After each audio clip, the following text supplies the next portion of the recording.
फुलेनगर परिसरात अचानक 300 पोलिसांचे कोम्बिंग ऑपरेशन, 80 गुन्हेगारांची झाडाझडती।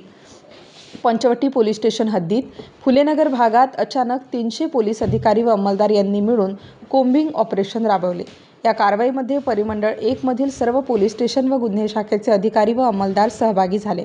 कोम्बिंग ऑपरेशन दरम्यान रेकॉर्डवरील 80 गुन्हेगार चेक करून 42 गुन्हेगारांना चौकशीसाठी ताब्यात घेऊन फुलेनगर पोलीस चौकी येथे आणण्यात आले। सर्व गुन्हेगारांची घरझडती घेण्यात आली।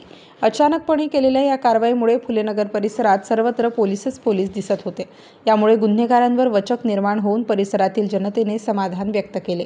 ही कारवाई पोलीस आयुक्त संदीप कर्णिक नाशिक शहर यांच्या मार्गदर्शनाखाली श्री किरणकुमार चौहान पोलीस उपायुक्त परिमंडळ 1, श्रीमती पद्मजा बढे माननीय सहाय्यक पोलीस आयुक्त पंचवटी विभाग, वरिष्ठ पोलीस निरीक्षक मधुकर कड पंचवटी पोलीस ठाणे, वरिष्ठ पोलीस निरीक्षक संतोष नरोटे मुंबई नाका पोलीस ठाणे, वरिष्ठ पोलीस निरीक्षक अंकुश चिंतामण मसरूड पोलीस ठाणे, पोलीस निरीक्षक समाधान चौहान सरकारवाडा पोलीस ठाणे, सहाय्यक पोलीस निरीक्षक निखिल बोंडे आडगाव पोलीस ठाणे, सहाय्यक पोलीस निरीक्षक गौतम सुरवाडे सरकारवाडा पोलीस ठाणे, सहाय्यक पोलीस निरीक्षक भोये गुन्हे शाखा युनिट क्रमांक 1 व सहाय्यक पोलीस निरीक्षक हेमंत तोडकर गुन्हे शाखा युनिट क्रमांक 2 करण्यात आली।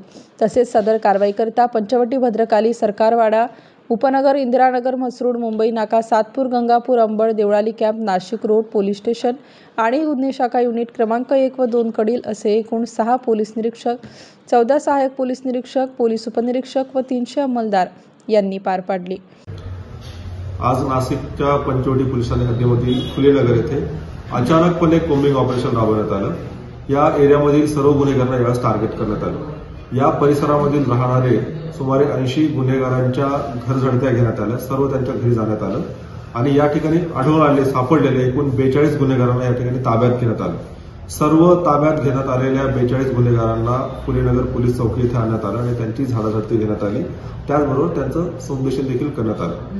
या संपूर्ण कारवाईमध्ये परिमंडळ 1 मधील सर्व वरिष्ठ पोलीस निरीक्षक, त्यांचे सर्व डीबी स्टाफ, त्याचबरोबर क्राईम ब्रँचचे सर्व अधिकारी व अंमलदार हजर होते आणि 42 गुन्हेगारांना ताब्यात घेऊन त्यांची खडतरपणे चौकशी करण्यात आलेली आहे आणि या राबविण्यात येईल।